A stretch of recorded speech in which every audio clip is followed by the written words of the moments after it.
Luisa Posada es doctora en Filosofía y profesora titular en el Departamento de Filosofía de Teoría del Conocimiento de la Universidad Complutense de Madrid, impartiendo específicamente Teoría y Crítica Feminista y Teoría del Conocimiento.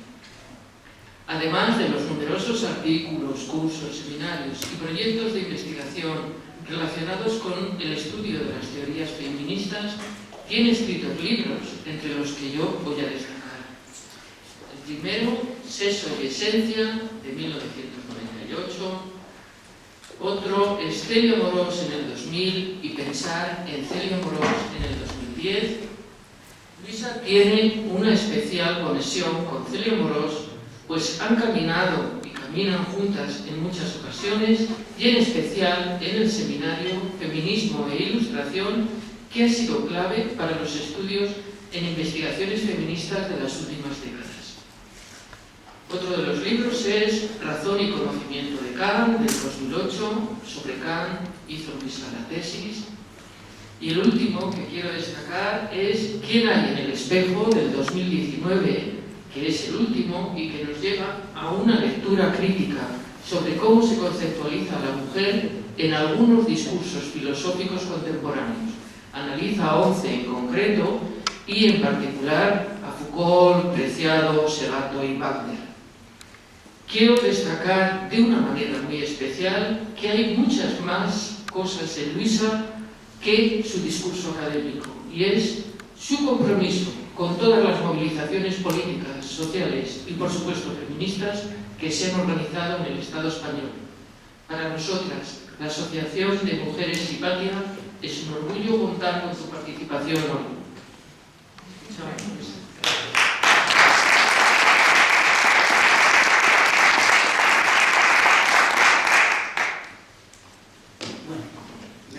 Esto todo lo cerca que pueda. ¿Se me oye?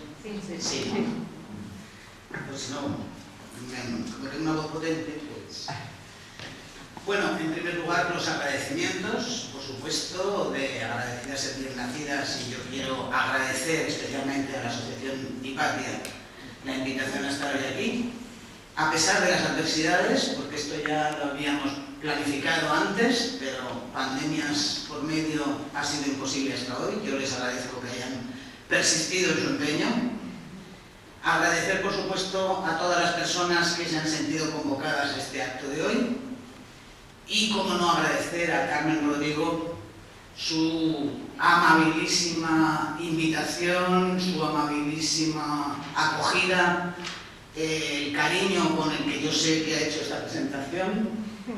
Agradecérselo porque Carmen además ya forma parte de mi círculo de amistades. Así que muchas gracias. Bueno, y yo voy a hablar de las mujeres como sujeto político feminista y me voy a centrar en particular en la cuarta ola.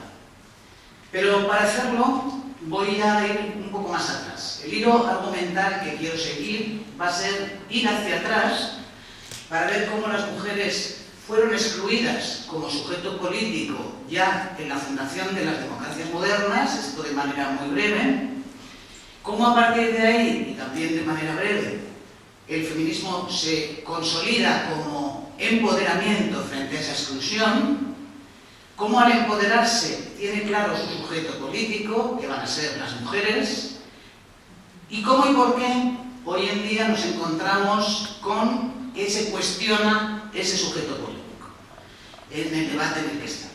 Había pensado, además, plantear un poco al final cómo esa reacción patriarcal da lugar a lo que llamaríamos una cultura de la violación, que quiere desempoderar a las mujeres, pero bueno, creo que para que no desfallezcamos y para cometer la cosa con coraje, esa última parte la voy a dejar de lado.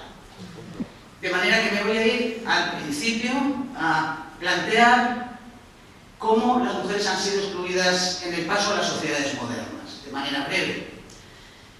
Bueno, todo el pensamiento social y toda la filosofía política han celebrado el paso civilizatorio que supuso la modernidad ilustrada a partir del siglo XVIII. Ese paso había consistido en acabar con el modelo político estamental, que era un modelo medieval que se basaba en el sometimiento de los súbditos al rey en el ámbito público, de los hijos e hijas, la mujer, los parientes, los domésticos, al padre en el ámbito privado doméstico. La gran transformación de la modernidad consistirá en arrebatar el poder al padre, al patriarca, y repartírselo entre los hermanos, entre los iguales, entre los que se consideran individuos libres e iguales. Y por esa gran innovación se celebra en la historia de las ideas pensadores como, sobre todo, Locke y Rousseau, a los que se consideran los padres de la democracia moderna. Este es un poco el relato. Y es el relato que ni la filosofía política, ni el pensamiento social, y ni siquiera el feminismo habían discutido. No se discute ese relato hasta que en 1988 aparece una teórica feminista que se llama Carol Bateman y ejerce lo que la filósofa Amelia Valcárcel dice que es el feminismo como filosofía de la sospecha. Efectivamente, Bateman sospecha en una obra que llama El contrato sexual que hay una mitad de la historia que no se ha contado. Ella se pregunta, ¿por qué cuando se llega a ese pacto social que funda la democracia moderna a partir del siglo XVIII, por qué cuando se llega ahí las mujeres no participan de ese pacto? Y su respuesta es clara. Las mujeres no participan de ese pacto porque las mujeres ya estaban excluidas de antemano.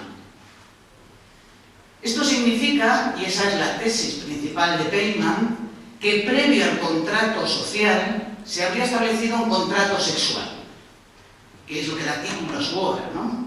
Un contrato por el cual los varones pactan cómo acceder sexualmente al cuerpo de las mujeres en forma de matrimonio y prostitución, pactan someterlas completamente al espacio privado doméstico y, por tanto, pactan dejarlas fuera del espacio público político. Pero ese contrato sexual significa también que cuando se funda la democracia moderna, el patriarcado como sistema de dominación de las mujeres no desaparece, sino que se transforma y pasa de ser un patriarcado medieval o estamental a la forma del patriarcado moderno que Bateman llama el patriarcado fraterno, el patriarcado entre fraters, entre hermanos que son individuos libres e iguales. Pero eso significa sobre todo que los individuos que sellan ese pacto son solo los varones. Son solo los varones como individuos libres e iguales, aunque en todas las narraciones sobre ese paso a la modernidad se encubra cómo fueron excluidas las mujeres. Y se encubre utilizando una categoría que en apariencia es neutra sexualmente, que es la categoría de individuo. Pero dice Bateman, detrás de un individuo siempre hay un varón.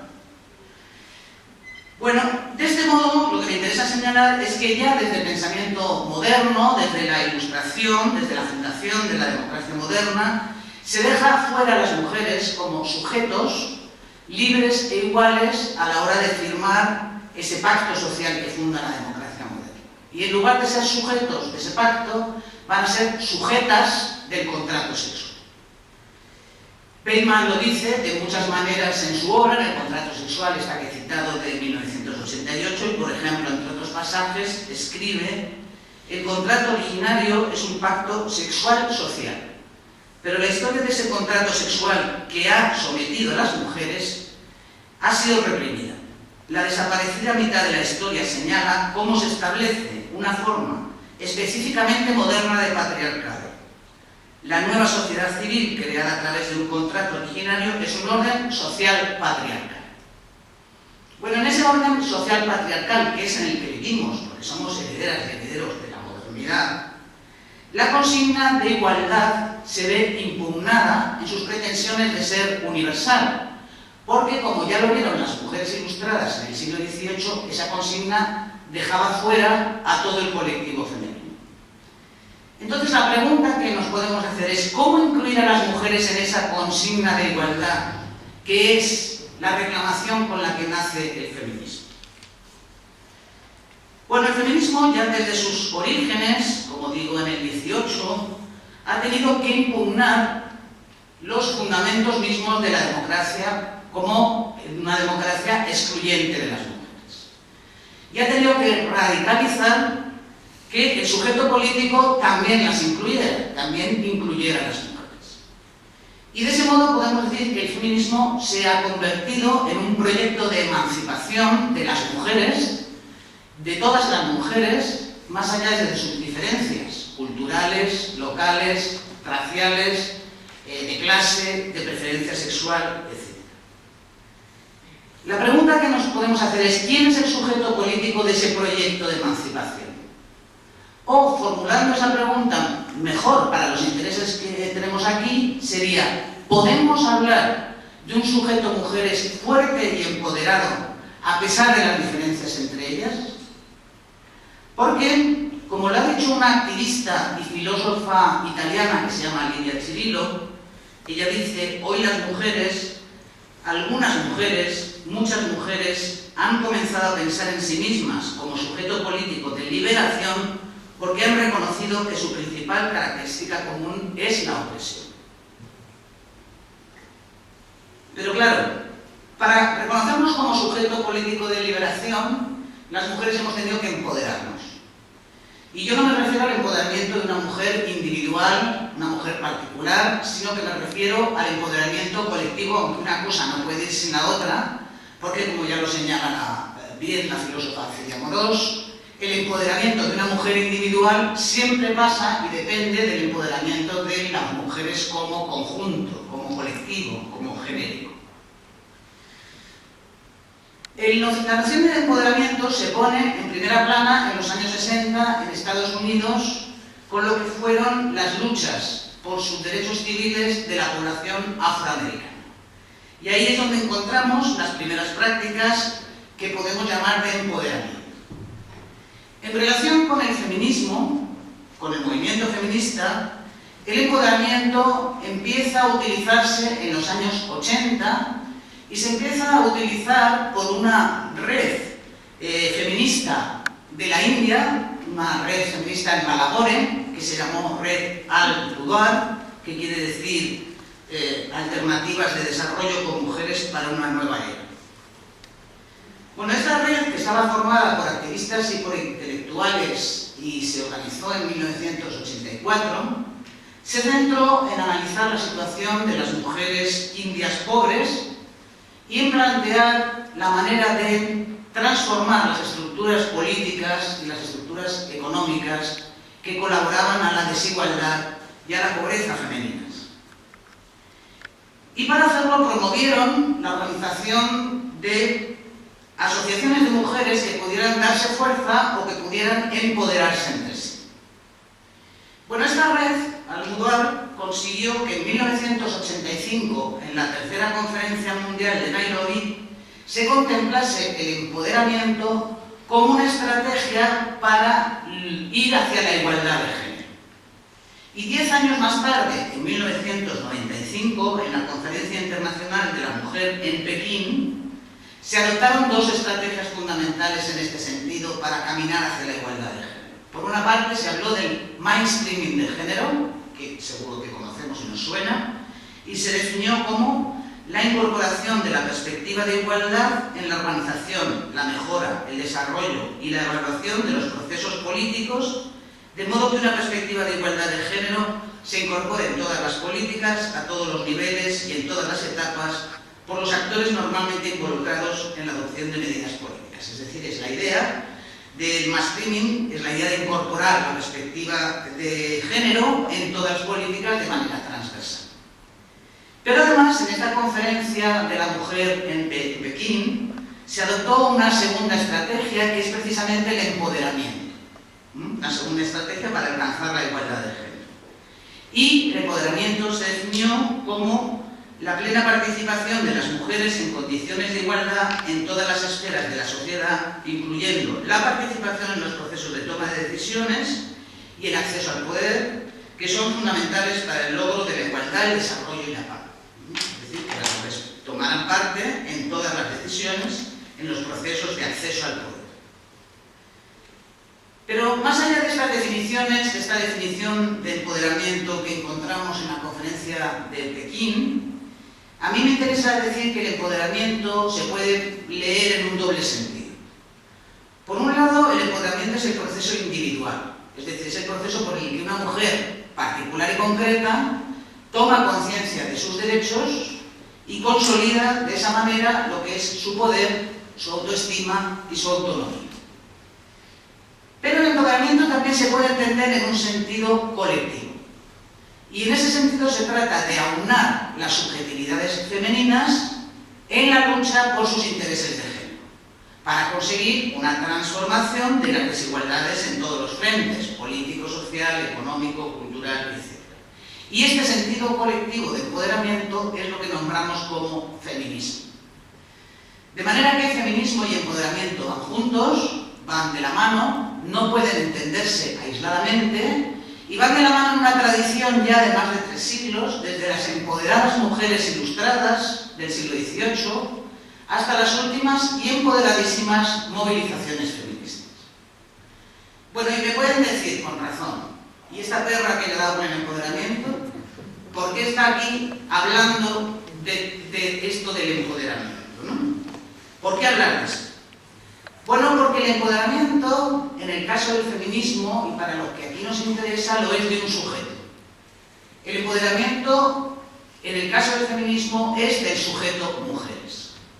Por tanto, yo voy a hablar de las mujeres y el sujeto político feminista. Y me voy a situar, básicamente, en la cuarta ola, en lo que llamamos la cuarta ola feminista. Lo primero que quiero decir es que si hablamos de una cuarta ola, estamos hablando de algo que es reactivo, porque toda ola es una reacción, es un avance, es un impulso hacia adelante, frente a una contrarreacción, un repliegue anterior, ¿no? De modo que si hablamos de la cuarta ola feminista, estamos hablando de esta reacción, de este impulso hacia adelante, frente a lo que sería la contrarreacción patriarcal. Si hablamos de una cuarta ola feminista, hay que decir también que habrá 3 olas anteriores y yo las voy a nombrar muy brevemente, no desfallezcamos, va a ser breve, simplemente sintetizar estas 3 olas anteriores. Hablamos de 3 olas feministas porque incluimos el siglo XVIII, la Ilustración. Sin embargo, la tradición norteamericana y anglosajona habla de 2 olas porque no incluye la Ilustración. Y esto a veces crea mucha confusión, que si 2 olas, que si 3 olas.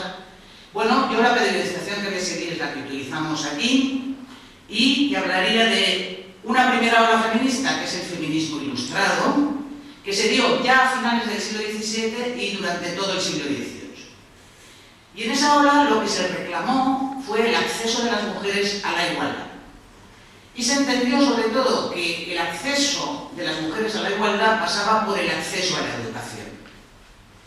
Figuras emblemáticas que tenemos de esta primera ola y que conocemos bien son, por ejemplo, Olimpia de Gouges, por su famosa Declaración de los Derechos de la Mujer Ciudadana de 1791 en Francia, o Mary Wollstonecraft con su Vindicación de los Derechos de la Mujer un año más tarde en Gran Bretaña.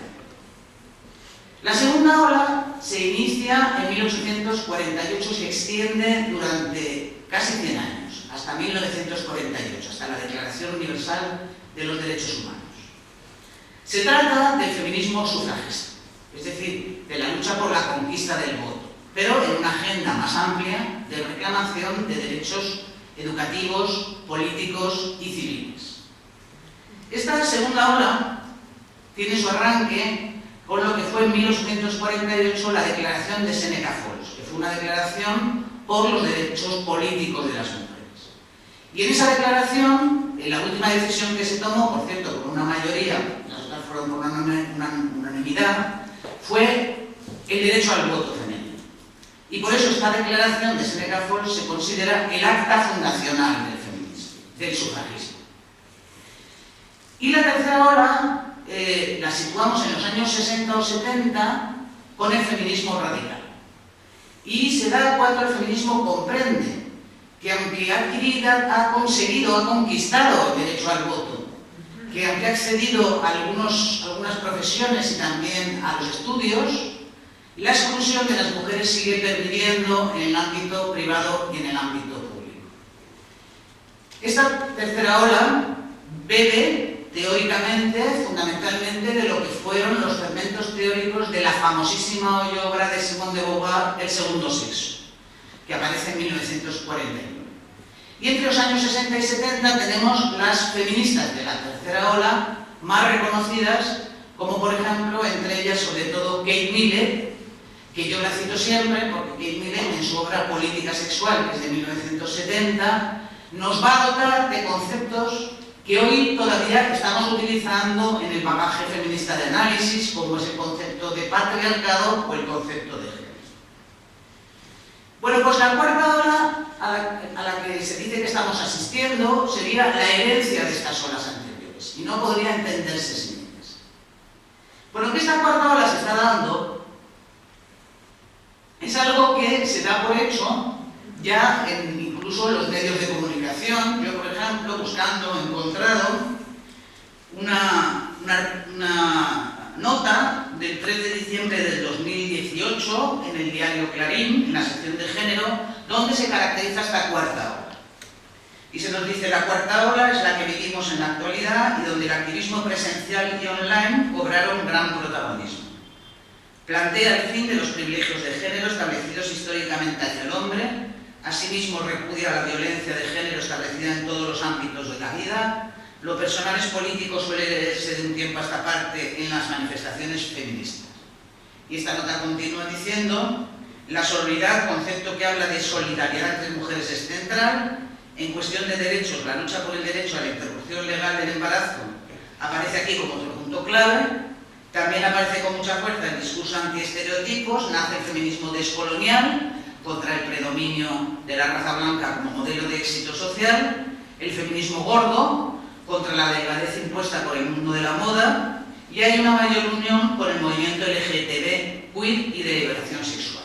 Y esta nota acaba diciendo: un eje ineludible fue el primer paro internacional de mujeres de altísimo acatamiento, llevado a cabo el 8 de marzo de 2018, inmortalizado como 8M.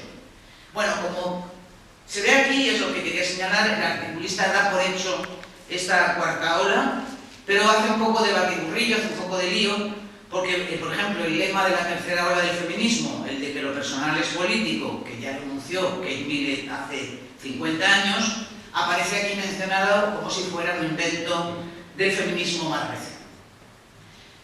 Pero si contra esta nota no damos por hecho la cuarta ola, si queremos delimitar siquiera si esa cuarta ola se está produciendo, nos tendremos que preguntar varias cosas. Nos tendremos que preguntar qué impulsa esa cuarta ola, cómo se expresa esa cuarta ola y quiénes la protagonizan. Yo voy a hablar muy poco del qué impulsa esa ola, un poco más de cómo se expresa esa ola, y me quiero centrar en quiénes protagonizan esa cuarta ola, porque, claro, centrarme ahí es centrarme en el sujeto político feminista. Bueno, en cuanto al qué, hay que decir que después de las grandes conquistas feministas, lo que está o ha sacado al feminismo a la calle y lo ha convertido en un movimiento de masas, yo creo que podría decirse que es no solo, por supuesto, pero de una manera muy importante, una auténtica rebelión, una auténtica insurrección contra la violencia sexual. Se ha producido efectivamente un levantamiento contra esa violencia, contra su persistencia e incluso contra su recrudecimiento. Pero claro, de inmediato hay que señalar que cuando hablamos de violencia sexual no estamos hablando de violencia sin más. Estamos hablando de una forma de agresión que está tan enraizada en nuestra cultura que es percibida como el orden natural de las cosas e incluso a veces ni siquiera es percibida. Yo, la primera teórica feminista que he encontrado que habla de esta violencia sexual como terrorismo sexual es una norteamericana que se llama Carol Sheffield, que lo dice ya en 1989. Y Sheffield dice que este terrorismo sexual es poder sexualmente expresado. Y ella dice es poder sexualmente expresado que se expresa de muchas formas, y dice se expresa como violación, como acoso, como maltrato, como asesinato, como pornografía, como prostitución, como trata. Podríamos pensar en añadir otros fenómenos de este poder sexualmente expresado en nuestros días, como es, por ejemplo, la cada vez más extendida práctica de los vientres de alquiler. Bueno, por tanto, decir simplemente que en torno al qué de esta cuarta ola de la que hablamos, que la impulsa, pues yo diría que es esto, fundamentalmente una rebelión contra lo que yo creo, que no solo por la violencia sexual, pero contra lo que yo creo que se está convirtiendo en el nuevo paradigma del patriarcado, que podríamos llamar el patriarcado violento en sus muchas formas de expresión. En cuanto al cómo, bueno, el feminismo ha aglutinado a muchos sectores jóvenes y a muchas mujeres jóvenes que hoy se levantan y a muchos otros sectores sociales que se han levantado contra esta violencia sexual. Ahora bien, el feminismo tiene que hacer que estos sectores sociales, estas mujeres jóvenes, estos jóvenes, den el paso del rechazo a la conciencia crítica. Es decir, que no se queden simplemente en condenar esta violencia y sobre todo lo que son sus efectos más cruentos, como son los asesinatos de mujeres, sino que tomen conciencia de que esa violencia es estructural al sistema patriarcal. Bueno, en esas luchas contra la violencia patriarcal se pone en primer plano otra vez la reclamación de la igualdad de las mujeres. Pero ya no se trata de una igualdad solo, que también una igualdad política y social, sino que se trata también de una igualdad económica. Porque hoy el feminismo, sobre todo el feminismo joven, entiende que el sistema patriarcal y el sistema neoliberal se coimplican y se retroalimentan. De tal manera que yo diría que entonces en estas insurrecciones feministas prima una idea de igualdad en su sentido más profundo, político, social y también económico. ¿Por qué me interesa decir esto? Bueno, porque quiero aludir a una de las teóricas feministas que más ha hablado sobre el paradigma de igualdad para que se lleve a efecto la justicia de género. Se trata de la filósofa norteamericana Nancy Fraser. Nancy Fraser nos dice que hay dos paradigmas para que se pueda llevar a efecto, dice ella, la justicia de género, la justicia feminista. Lo que llama el paradigma de la redistribución y el paradigma del reconocimiento. Es decir, la reclamación de igualdad por un lado y el reconocimiento de las diferencias por otro. Y ella remarca que estos dos paradigmas son indisociables. Ella nos dice, en vez de asumir uno de esos dos paradigmas excluyendo el otro, propongo que desarrollemos lo que yo llamo una concepción bidimensional de la justicia. Y aclara, una concepción bidimensional considera la redistribución y el reconocimiento como perspectivas diferentes de la justicia y dimensiones de la misma, sin reducir una dimensión a otra e incluyendo ambas. Bueno, lo que dice Fraser en definitiva es que la justicia, y en concreto la justicia feminista, tiene que atender a estos dos paradigmas. Uno es el paradigma de la redistribución, que responde a la reclamación de igualdad y de reparto de recursos y de riquezas entre hombres y mujeres. Y en ese sentido, esa transformación pasa por acabar con esa desigualdad de reparto que, dice Fraser, se debe a la división sexual del trabajo. Y este paradigma de la redistribución, la reclamación de igualdad, es el que primó para Fraser en los años 60-70 del feminismo contemporáneo. Pero dice, luego el feminismo volvió su mirada a otro paradigma, que llama el paradigma del reconocimiento, que es el que trata de revalorizar y poner en positivo lo considerado femenino. Esto se dio, dice, en los años 80 con lo que fue el famoso feminismo de la diferencia, que revalorizó el ser mujer como diferencia esencial al ser hombre, y después, en los años 80, ese paradigma del reconocimiento se desplazó al reconocimiento de las diferencias entre mujeres. Bueno, lo que Fraser nos está diciendo, resumiendo, es que el paradigma de la redistribución, la reclamación de igualdad, es el que se propone hacer una transformación económico-política, es el que prima en los años 60-70 del feminismo contemporáneo, cuando el feminismo se alió con otros movimientos que en esos años eran emergentes, como la lucha por los derechos de la población afroamericana o la oposición a la guerra de Vietnam. Y dice, el paradigma del reconocimiento es más reciente, es algo que tiene que ver no con una transformación económica política, sino con un cambio de valores, con un cambio cultural, y es un cambio que tiene que revalorizar y reconocer las diferencias entre mujeres. Diferencias, como he dicho antes, culturales, locales, raciales, de clase, de preferencia sexual, etc. Bueno, Fraser dice que a partir de los años 80 se impuso ese paradigma del reconocimiento de las diferencias, que es lo que entre nosotras la socióloga Rosa Cobo ha expresado diciendo que el feminismo se miró hacia adentro. Efectivamente podemos decir que el feminismo se miró hacia adentro y reconoció la diversidad de mujeres por, como he señalado, raza, preferencia sexual, clase, etc. Esto ocurrió sobre todo con el feminismo de los años 80, cuando las mujeres negras, chicanas y emigradas y las mujeres lesbianas denunciaron el feminismo hegemónico porque no contemplaba sus diferencias, porque era un feminismo que se ocupaba solo de la mujer blanca, heterosexual y de clase media. Bueno, a partir de ahí, Fraser dice que el feminismo quedó atrapado en la órbita de la política de la identidad. Y ella dice que quedó atrapado porque el reconocimiento de las diferencias entre mujeres eclipsó las urgencias de la desigualdad. Bueno, lo que me interesa decir con todo esto es que a partir de este predominio del reconocimiento de las diferencias entre mujeres se abre un problema para el feminismo contemporáneo, y es cómo pensar esas identidades que se presentan como diversas, es decir, cómo evaluar las diferencias. Porque, de nuevo, con Nancy Fraser, ella nos dice que no todas las diferencias deben ser reconocidas, es decir, que no todo vale, y que hay que rechazar aquellas diferencias que colaboran a la opresión o que fomentan la desigualdad. Es decir, que hay que poder distinguir entre las diferentes diferencias las que colaboran a oprimirnos y no nos interesan como mujeres. A lo que voy con esto es que el problema abierto acerca de qué hacer con esas identidades diversas, es decir, qué hacemos si reconocemos las diferencias entre mujeres, abre un debate más de fondo. Y ese debate es ¿qué hacemos con el sujeto político del feminismo si reconocemos todas estas diferencias?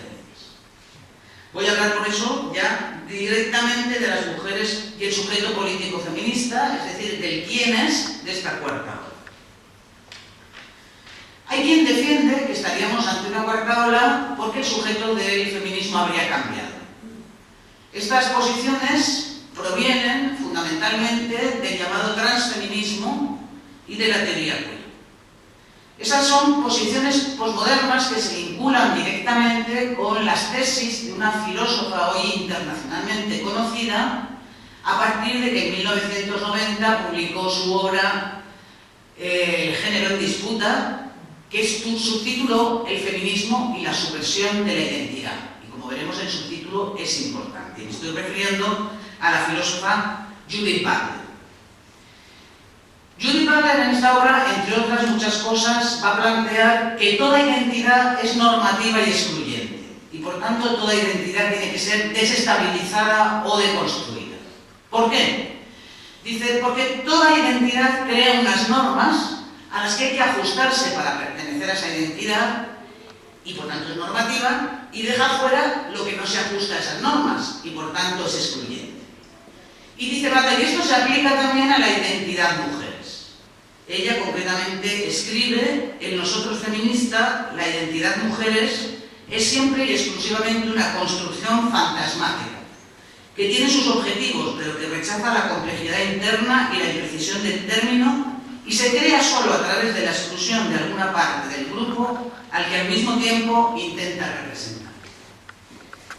Bueno, siguiendo el razonamiento de Butler, hoy nos encontramos con posiciones que plantean que estaríamos en un momento nuevo, en un momento que llaman postfeminista, en un momento en el que el sujeto ya no serían las mujeres, sino que sería una coalición de identidades diversas, que son identidades que se crean y se alían en su resistencia al orden que llaman heteropatriarcal. Identidades transgénero, transexuales, bisexuales, etc. Pero claro, hay quien ve un peligro en estas propuestas posmodernas, y así, por ejemplo, otra filósofa norteamericana que se llama Sheila Benjamin le contesta a Butler que si desestabilizamos el nosotros feminista, si deconstruimos la identidad mujeres, nos quedamos sin sujeto político que pueda llevar adelante el proyecto de emancipación que el feminismo es, dice Benjamin. Eso es lo que quiere decir Benjamin cuando escribe: debemos, no obstante, seguir defendiendo las mujeres que no somos simplemente extensiones de nuestras historias, que frente a nuestras propias historias estamos en la posición de autor y personaje a la vez. Y añade: quiero preguntar, y está preguntando directamente a Butler, ¿cómo sería incluso pensable, de hecho, el proyecto mismo de la emancipación femenina sin un principio regulativo de acción, autonomía e identidad? Es decir, lo que Benjamin está preguntando es si es posible siquiera un proyecto feminista sin ese principio que llama de acción, autonomía e identidad, que es precisamente el sujeto político. Bueno, este debate se dio en los años 90 y se dio en los circuitos universitarios estadounidenses y no tuvo demasiada repercusión, entre otras cosas porque en Estados Unidos las universidades no tienen ninguna vinculación con la sociedad, todavía menos que aquí. No salió de esas fronteras. Se dio en los años 90 en los circuitos universitarios, pero pronto se desplazó a otros terrenos extraacadémicos y a otros países. Y a partir de ahí el problema sigue abierto. El problema es cómo pensar el sujeto político feminista. Bueno, yo creo que el feminismo tiene que mantener el sujeto mujeres, si no pensándolo como una identidad esencial, o como lo que sería una esencia, si al menos como lo que podríamos llamar una identidad estratégica. ¿Qué quiero decir con esto de identidad estratégica? Pues quiero decir algo parecido a lo que planteaba la filósofa Rosa María Rodríguez Magda ya en 1999, cuando se planteaba ¿qué es eso de ser mujeres? Y ella decía que ser mujeres era ser diversas, variadas, cuando se nos quiere hacer idénticas, cuando se nos quiere estereotipar, pero saber ser una cuando se nos quiere anular. Concretamente ella escribe: las mujeres desde el lugar, su cuerpo, su carne, su perspectiva, sus relaciones, pueden y deben asumir una materialidad específica, pero también una identidad singular y múltiple. Conjugar la fragmentación con la pluralidad. Ser varias cuando se nos quiere escribir una identidad preestablecida y ajena, y una indefinida cuando se nos quiere anular. Y en coherencia con ello, esta filósofa concluye que las mujeres somos algo menos que una esencia, pero algo más que un nombre.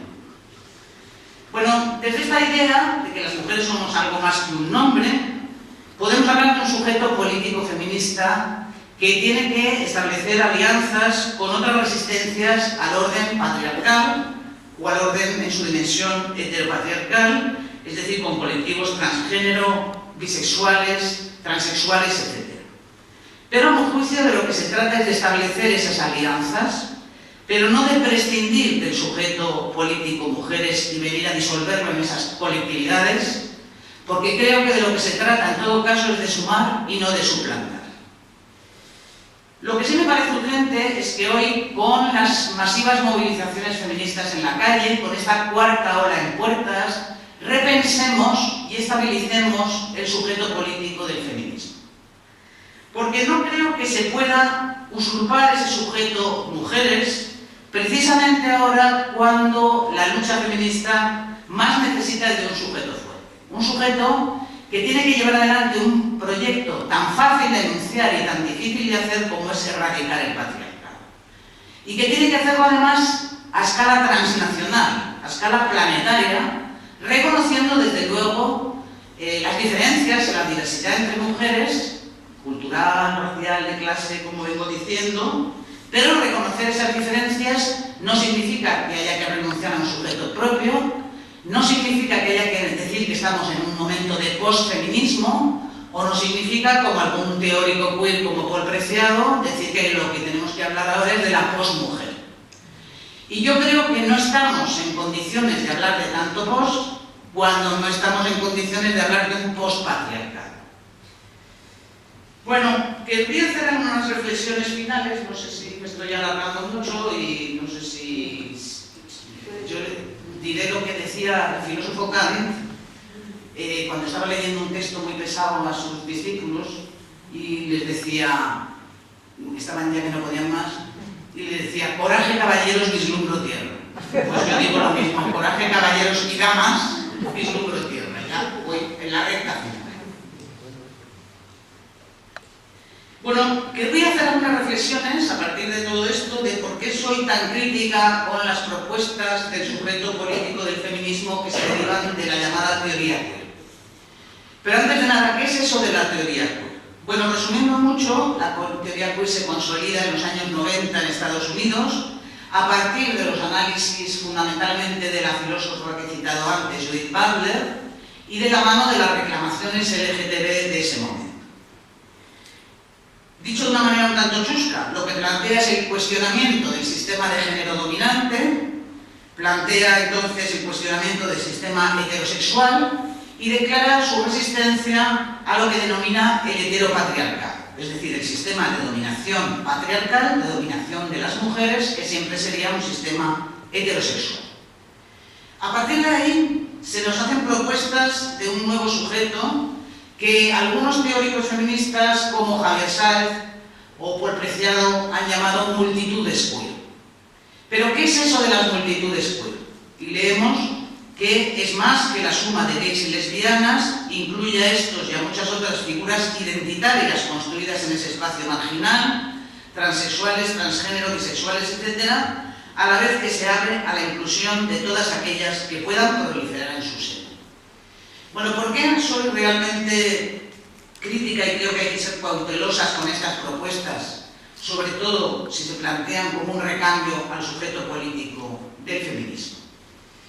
Bueno, casi todos los teóricos queer resaltan lo que llaman la crisis del feminismo como una de sus herencias fundamentales. Y al hablar de esa crisis se refieren a cómo en los años 80, como ya he señalado antes, las feministas negras, chicanas, lesbianas impugnaron el feminismo porque no se ocupaba de sus diferencias y solo hablaba de la mujer blanca heterosexual de clase media, lo que él comenta. Sí se puede decir, y está claro, que a partir de esos años 80 el feminismo se diversifica y se fragmenta tanto como las propias variables políticas con las que interactúa. Eso quiere decir que hablar de feminismo a partir de ahí será hablar de racialización, de etnicidad, de alternativas verdes o ecológicas, de grupos de mujeres negras, chicanas y emigradas en general, de preferencias sexuales, y que todo eso compone una red de variables que son variables de opresión y que lógicamente diversifican los intereses de las mujeres según en qué relación estén con cada una de esas variables. Pero lo que creo que hay que tener claro es que no se puede confundir un espectro como este tan diversificado con algo así como el fin o la crisis del feminismo o su momento post. Yo creo que de lo que se puede hablar es de un enriquecimiento del feminismo que a partir de esos años 80 abre su mirada a una pluralidad de realidades. Por otra parte, la tesis de que las categorías de género, lo masculino y lo femenino, son productos históricos sociales y por tanto son productos del poder, no es una tesis que, como a menudo se nos quiere hacer ahora, se abra con la teoría queer. Esta tesis está firmemente arraigada en el feminismo contemporáneo, que entiende que además estas categorías de género masculino y femenino sirven para estructurar las relaciones de desigualdad entre los sexos, ¿no? Si nos vamos muy atrás, podemos encontrar eco de esta idea ya en Simone de Beauvoir en 1949, cuando decía su famoso lema en el segundo sexo: la mujer no nace, sino que se hace. Por tanto, la idea de que lo femenino es una construcción de poder histórico-social es algo que está en el feminismo contemporáneo ya de lejos, y no se trata ahora, por decirlo así, de descubrir el Mediterráneo. Por otro lado, creo que tener como objetivo reivindicativo el reconocimiento de lo que se ha llamado las sexualidades no normativas, es decir, las sexualidades transgénero, transexuales, bisexuales, etc., es algo totalmente legítimo. Pero lo que sí me parece que también es legítimo es decir que eso no es lo mismo que enunciar un proyecto feminista completo. Porque, como lo hemos visto, por ejemplo, en el el caso de Nancy Fraser, un proyecto feminista no es solo el reconocimiento de las diferencias, en este caso las diferencias sexuales, sino que un proyecto feminista es también un proyecto de redistribución de los recursos y de las riquezas, y solo desde la conjunción de esos dos paradigmas se puede hablar de un proyecto feminista ético-político concreto. En otras palabras, yo creo que centrar el foco de reivindicación en el reconocimiento de la libertad sexual no es suficiente para impugnar el patriarcado como sistema de dominación complejo y total. Porque, además, yo creo que hablar del patriarcado como heteropatriarcado es reductivo. Porque definir el patriarcado como sistema prioritariamente de dominación heterosexual es obviar que, además de eso, que lo es, el patriarcado es también un sistema de dominación política y económica, y el feminismo tiene que impugnar el patriarcado en toda su complejidad. Pero hay quien ha dicho que la teoría queer no puede impugnar el patriarcado en toda su complejidad porque es una teoría que sigue dentro de lo que sería la ideología neoliberal. Esto, por ejemplo, lo dice una estudiosa reciente de la teoría queer que se llama Susana López Penedo. Ella dice la teoría queer es heredera de su tiempo posmoderno y refuerza la ideología neoliberal. Ella concretamente escribe: la teoría queer es, sin lugar a dudas, como toda producción social, heredera de su tiempo. Hija de la posmodernidad, ha generado una serie de discursos que reflejan y a la vez refuerzan los lugares comunes de la ideología neoliberal que ha dominado en las 3 últimas décadas.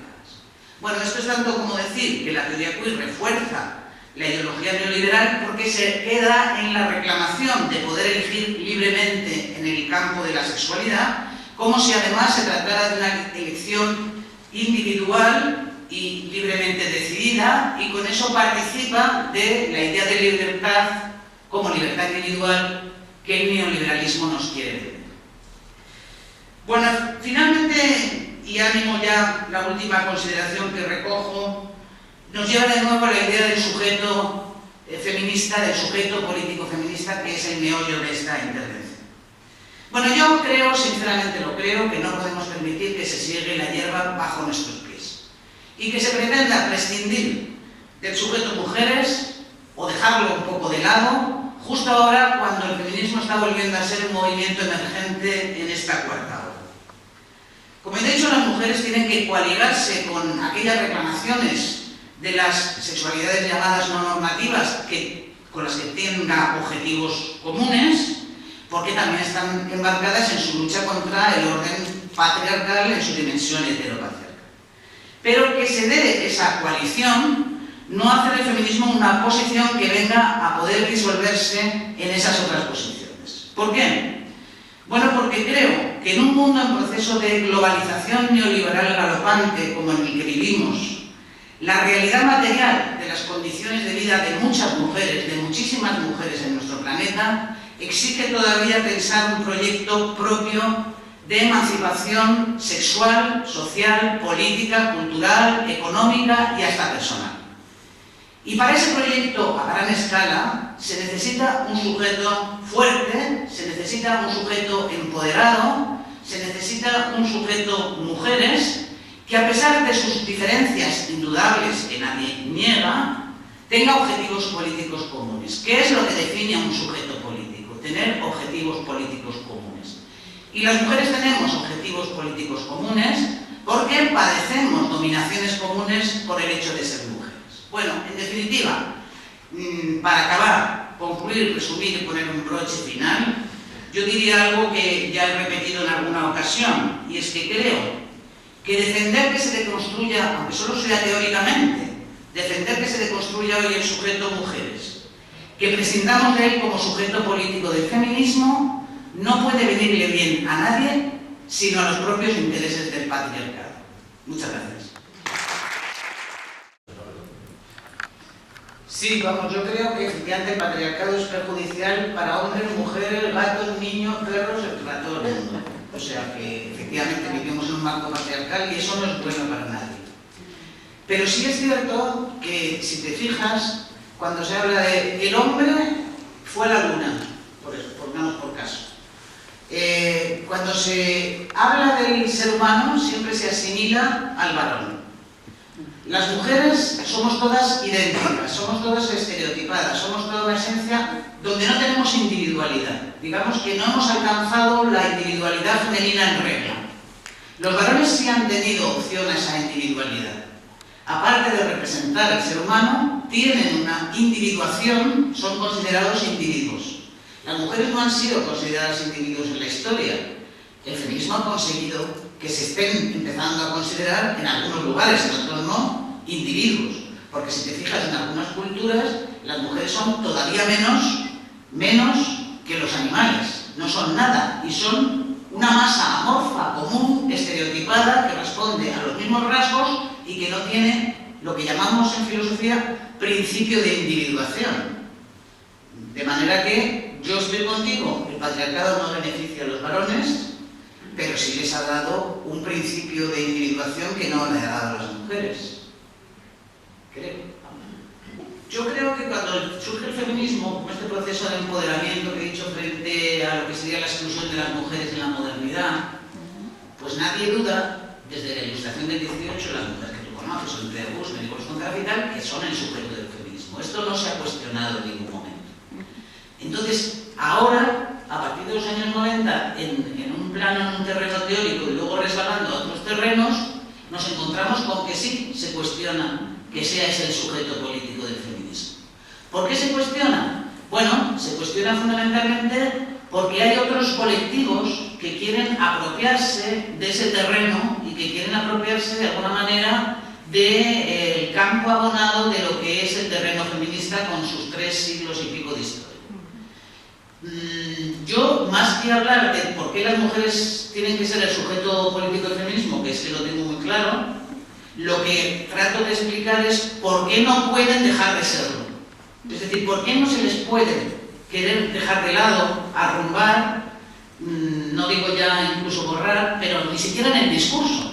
Porque es que están siendo borradas no solamente en un campo pragmático, cotidiano, de todos los días, cuando vemos que se sustituyen expresiones sobre mujeres por otras, como vulvas portantes y todo esto que sabemos. Es que también en el terreno de la teoría se está permitiendo que las mujeres hayan pasado a ser nada, una mera posición en el lenguaje, con todos estos filósofos como Paul Preciado que he citado, o como Javier Sáez, o... En definitiva, yo creo que hay un proyecto que va amparado por intereses, por supuesto, de mercado que están por detrás, un proyecto de arrebatar el sujeto político a las mujeres, porque la única forma de acabar con una lucha es acabar con su sujeto político. Pasó, que lo comentábamos antes, pasó con el sujeto político de la lucha marxista. Se cargaron el sujeto político proletario. Ahora, con cargarse el sujeto político, se puede cargar el último de los movimientos, que es un movimiento resistente, que es precisamente el feminismo, ¿no? Entonces, más que hablar de por qué tienen que ser las mujeres, bueno, pues el proyecto además feminista hay que tener en cuenta que es un proyecto que se supone, lo que pasa es que claro, no lo vamos a ver, eso está claro, pero se supone que tiene un fin, tiene un final. El feminismo tiene en su mismo seno la idea de que tiene que acabar en el momento en que consiga los objetivos de igualdad que se ha planteado. Esto, claro, puede ser una cosa que, en fin, desde luego no creo, y lamento decirlo, que quienes estamos aquí lo vayamos a ver. Pero ese es el fin del feminismo. Entonces, ¿quién tiene que llevar adelante eso? Por supuesto, el sujeto prioritario son las mujeres. En alianza con otros sujetos, por supuesto, pero el sujeto prioritario. ¿Que se quiere desmontar y desmantelar ese movimiento? Claro que se quiere.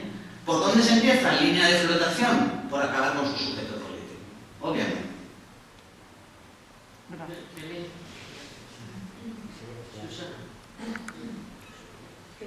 Muchas gracias por tu exposición, la verdad que es maravillosa. Gracias. Porque es un resumen tan estupendo. Bueno, yo no sé, quería recordar desde 1988 ya Judith Butler saca un poco al territorio académico su famosa teoría de la performatividad, en en la que basará luego el género en disputa y demás. Y yo creo que de aquellos barros generistas, estos nodos que tenemos actualmente, ¿no? En los que se antepone completamente el género y el generismo, del que hablábamos hace un rato, al sexo como realidad material, a la opresión de sexo, a las identidades sexuales, vamos, a las identidades sexuales por encima de las... O sea, se nos pone por encima de las identidades de género a las identidades sexuales. Hay mucho peligro en todo esto porque estamos viendo que realmente ese movimiento generista es todo lo contrario de lo que dice ser. Es homófobo, antifeminista, transfobo incluso con las personas transexuales. Bueno, todo esto, cuando retrocedemos a esa teoría de la performatividad de Butler, que luego también será un poco la base en la que esa realidad... Claro, es que está contradiciendo incluso las teorías de la performance que había, que venían del mundo artístico, incluso escénico y tal, que hablaban siempre de una dramaturgia intencionada y de un... O sea, antepone una realidad, por muy performática que sea, o sea, interpone una ficción a una realidad, ¿no? Yo creo que de ahí es de donde ahora mismo hay tal confusión, y bueno, una confusión que realmente el neoliberalismo más misógino y más patriarcal está sacando mucha rentabilidad. Y lo más peligroso es, pues yo creo que cómo está calando, ¿no? Sobre todo en las nuevas generaciones, que necesitamos en la docencia, lo vemos muy claro. Y bueno, un poquito lo que hemos hablado antes, como lo ves también, que hemos hablado bastante de Preciado, como decíamos que es plurales, y cómo a partir de estas teorías también pues, se asienta un poco ese análisis completamente antimaterialista y antimarxista en el que se había basado quizá los análisis anteriores, en el que la ficción es realidad, la realidad es ficción, el sistema de opresión se plantea como identidad, la identidad se diluye, la opresión por sexo también se diluye, lo material se diluye y el feminismo también, lógicamente, con su sujeto todo diluido. Sí, y además fíjate, que lo hemos hablado antes, pero no lo hemos comentado, que esto viene, no lo vimos venir desde el arte, o sea, que realmente vino desde ahí y no lo vimos venir. Y bueno, estamos ante el fin de las teorías críticas, se acaba el materialismo, se acaba la teoría crítica, se acaba el marxismo, esto se lo embulle todo, o sea que... Y en cuanto a lo que has dicho también, señalar solo, porque yo estoy totalmente de acuerdo con lo que has dicho, no, pero también señalar... Fíjate ahora, por ejemplo, que hablabas de Judith Butler, pues le acaban de dar el premio de la Generalitat en Cataluña a Judith Butler, que cuando salió Pere Aragonés a decirlo, yo estoy segura de que media hora antes no sabía quién era Judith Butler. O sea, se lo debieron decir sus asesores. Y digo yo, no hay ninguna feminista, no hay ninguna pensadora, ninguna activista que merezca el premio de la Generalitat de Cataluña más que Judith Butler. Es que ya llama al cielo, vamos. Y luego que tú lo sabes por tu formación, que esto, que el arte lo fue encarando realmente. Sí. Sí, yo quería preguntarte qué opinas de la deriva que está teniendo últimamente la organización ONU Mujeres. Bueno, terrible, sí. Pero es que claro, esto es una deriva que no está pasando en España, que es internacional, es que está pasando en todas partes. Esta infiltración, digamos, de lo que es la idea generista es algo que está en todas partes completamente. Está permeando absolutamente todos los organismos, todas las instituciones, todas las superestructuras ideológicas. Entra con una facilidad tan asombrosa que tiene que ser sospechosa. Es decir, una tiene que pensar, si algo entra tan fácilmente, ¿qué hay detrás? ¿Cómo puede estar entrando tan fácilmente? Y tiene que pensar en el mercado, lógicamente, porque ¿en qué vamos a pensar si no? ¿Cómo puede ser que esto filtre incluso organizaciones como Mujeres ONU? Pues se está infiltrando con una facilidad pasmosa. Pensemos que esto se está infiltrando, pues estamos en el 2021, ¿verdad? 2022. Y se está infiltrando, no lleva infiltrándose 4 años, 5 años, y en 5 años ha conseguido, fíjate tú, lo que el feminismo le ha costado 3 siglos y pico conseguir. Es sospechoso. Al menos es sospechoso de lo que hay detrás, ¿no? No sé si te referías a eso. Sí.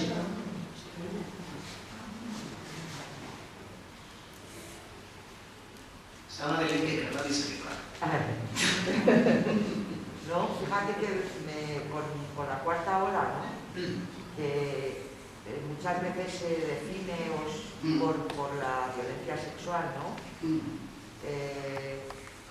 Mi mirada es como que fuera una ola de alguna manera que engloba todo. O sea, que tuvo mucha fuerza la forma en que se sacó la violencia sexual, ¿no? Con los Me Too y toda esta... Pero yo creo que si ves las manifestaciones estaban todas las reivindicaciones de las mujeres, ¿no?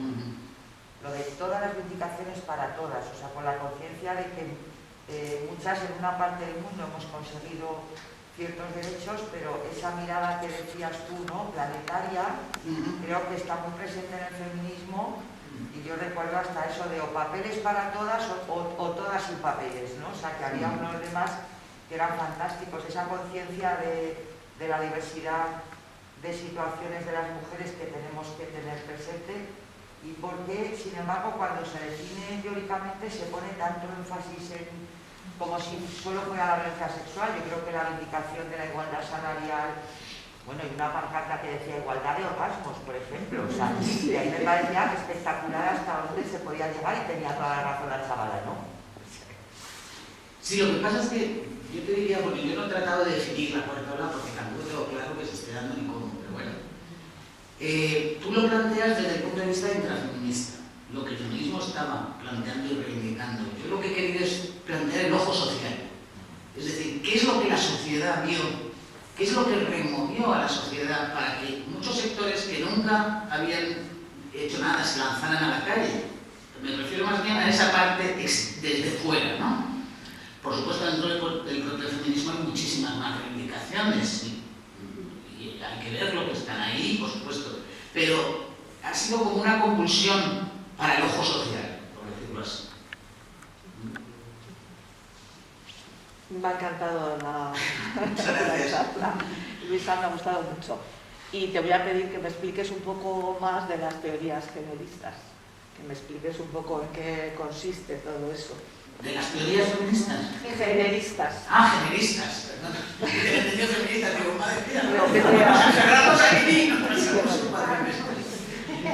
Bueno, la teoría generista fundamentalmente es la teoría de que vamos a ver, la idea central, por centrarlo en una idea, que no hay diferencia entre sexo y género, ¿no? Es decir, el feminismo de los años 70 construyó la dicotomía sexo-género entendiendo que el género era una construcción cultural y que era una construcción cultural que se superponía a una diferencia que era biológica, que es el sexo. Ahora, digamos, el generismo va a plantear que la verdadera identidad es la identidad de género. ¿Por qué? A partir de Butler, fundamentalmente, se entiende que es el género el que crea el sexo de alguna manera. Por tanto, no hay hombre-mujer, sino lo que hay es la identidad de género sentida. Eso está muy claro, por ejemplo, en Judith Butler, está muy claro en Preciado, pues Paul Preciado es uno de los máximos teóricos que dice que el sexo no existe directamente. No hay hombre y mujer, solo hay cuerpos parlantes. Entonces, el generismo sería esa idea de que tú puedes decidir cuál es tu identidad, pero identidad de género. El sexo es un constructo y que nadie se define por su sexo, con lo cual no hay una definición de mujer como tal biológicamente, sino que ser mujer o ser hombre sería una elección de tu identidad de género, por decirlo así. Más o menos, y esto claro viene de la teoría queer, que es la que he estado comentando brevemente, ¿no? Que es la que inicia con Judith Butler la idea de que realmente lo que hay es un patriarcado, heteropatriarcado, que es contra el que hay que ir. ¿Cómo hay que ir? Bueno, las feministas siempre hemos pensado que el género hay que abolirlo. Es decir, que el género de lo que se trata es de abolirlo. Digamos que a partir de la teoría queer se plantea que lo que hay que hacer es proliferarlo, multiplicarlo. Es decir, que haya una proliferación de géneros.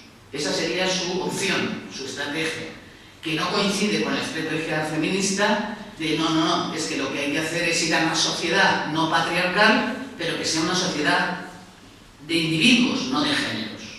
Entonces, por ahí sería una cosa.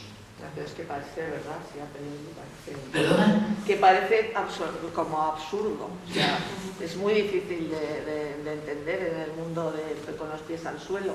Es decir, no sé, ¿no? Sin embargo, fíjate que ahora está en todas partes. O sea, se está asumiendo con una facilidad que se está... Lo cual no es que sea sospechoso, ya es de haber perdido la cabeza. Pues sí. Sí.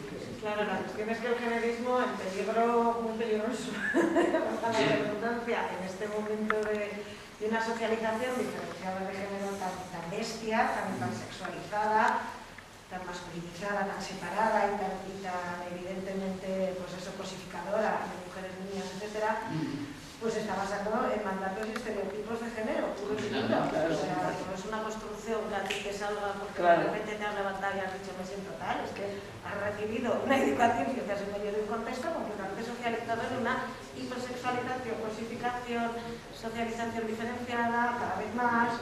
Entonces, claro, ahí está la gran paradoja. O sea, la gran paradoja, el gran nudo gordiano de todo esto, ¿no? Que se están diciendo a los niños que lo que ya sabemos, ¿no? Que es que hasta por la televisión pública, desde antes de las niñas les gusta jugar al balón, son un poco brutas, no se ponen vestidos, porque ya lo sabemos, ¿no? Todos son estereotipos, mandatos de género y en un momento altamente cosificador. Porque quienes nacimos en los 70 no sufrimos esa socialización desde la época infantil tan exagerada como sabemos que se está induciendo a niños y niñas desde hace varios años. Entonces esa es la gran paradoja y yo ahí sí que veo, con todo lo que estás comentando tan interesante, esa interpelación del feminismo ahora mismo como el movimiento revolucionario que más está siendo atacado precisamente por ese neoliberalismo salvaje, por ese capitalismo avanzado, incluso por ese imperialismo, por esa desestructuración completa de ese reparto redistributivo que se estaba buscando desde hace tanto tiempo, desde los movimientos sociales, etcétera, etcétera, ¿no? Entonces vemos que ahora mismo el único que está interpelando, pues vemos a la izquierda vendida a ese generismo completamente, de la izquierda, que la considera de izquierda, por supuesto, que muchos ya sabemos que no, que tiene esto como de izquierda, pero bueno, vemos cierta pseudoizquierda institucional vendida a ese generismo, entonces claro, lógicamente el feminismo ahora mismo está siendo silenciado, amordazado, acosado y está recibiendo, como también comentábamos antes, toda esa furia un poco de parecer que es el único movimiento revolucionario realmente que ahora mismo está plantando cara, como decimos, al fascismo, a todo, ¿no? Lo que va un poco contra los derechos humanos en general también. Sí, sí, y además en ese sentido también habría que decir que no solamente está siendo atacado y utilizando también estas vías, sino que es que realmente hay un interés por acabar con el feminismo. Porque el feminismo lo que plantea, fíjate tú, una agenda como acabar con la prostitución, acabar con la pornografía, acabar con la práctica cada vez más extendida de los vientres de alquiler. Claro, es que son cosas que al sistema tardo-capitalista, que le llaman a algunos teóricos, le dan la línea de flotación, entonces no le interesa. Entonces yo creo que hay una, no te voy a decir estrategia, pero sí estrategia hoy en día que va encaminada, no digo una señora o un señor concretos, pero el sistema va encaminado a desmantelar el único movimiento resistente hoy en día que es el feminismo. O sea, está por ahí. Pero volviendo a situaciones muy arcaicas. Es decir, que dentro de poco la Tierra es plana y nos lo creemos todos. Sí, claro. Claro, porque, o sea, si tú naces con un género determinado y eso es así, nos cargamos todas las teorías de socialización y cómo eso, la mujer y el hombre, por supuesto, se hace, no nace, ¿no? En el sentido de que sin el mundo social en el que está inserto no llega a ser nada y que además la individualidad se crea a lo largo de toda la vida y va cambiando. Entonces es que volvemos atrás, volvemos a cuando no podíamos entrar al voto porque no podíamos ir al Parlamento porque teníamos que llevar el miriñaque y formaba parte de nuestra vida. No, es que es muy grave. Eso que has dicho del terraplanismo me hace gracia porque es uno de los argumentos que utiliza un libro que yo estoy terminando y que os recomiendo, que acaba de salir, de Rusty y se llama Marino Pérez y Rusty, que es un libro que ha sido un boom, ya va por la segunda edición y acaba de salir, que se llama Nadie nace en un cuerpo equivocado. Y precisamente en uno de los capítulos habla de que estamos volviendo a teorías absolutamente científicas y dice terraplanistas. Es que lo pone tal como tú lo has dicho. Yo este libro, porque además es un libro que está escrito de una manera muy entretenida, muy divulgativo y da un buen panorama y muy respetuoso, tampoco insulta ni se mete con nadie, pero yo creo que es un libro muy recomendable.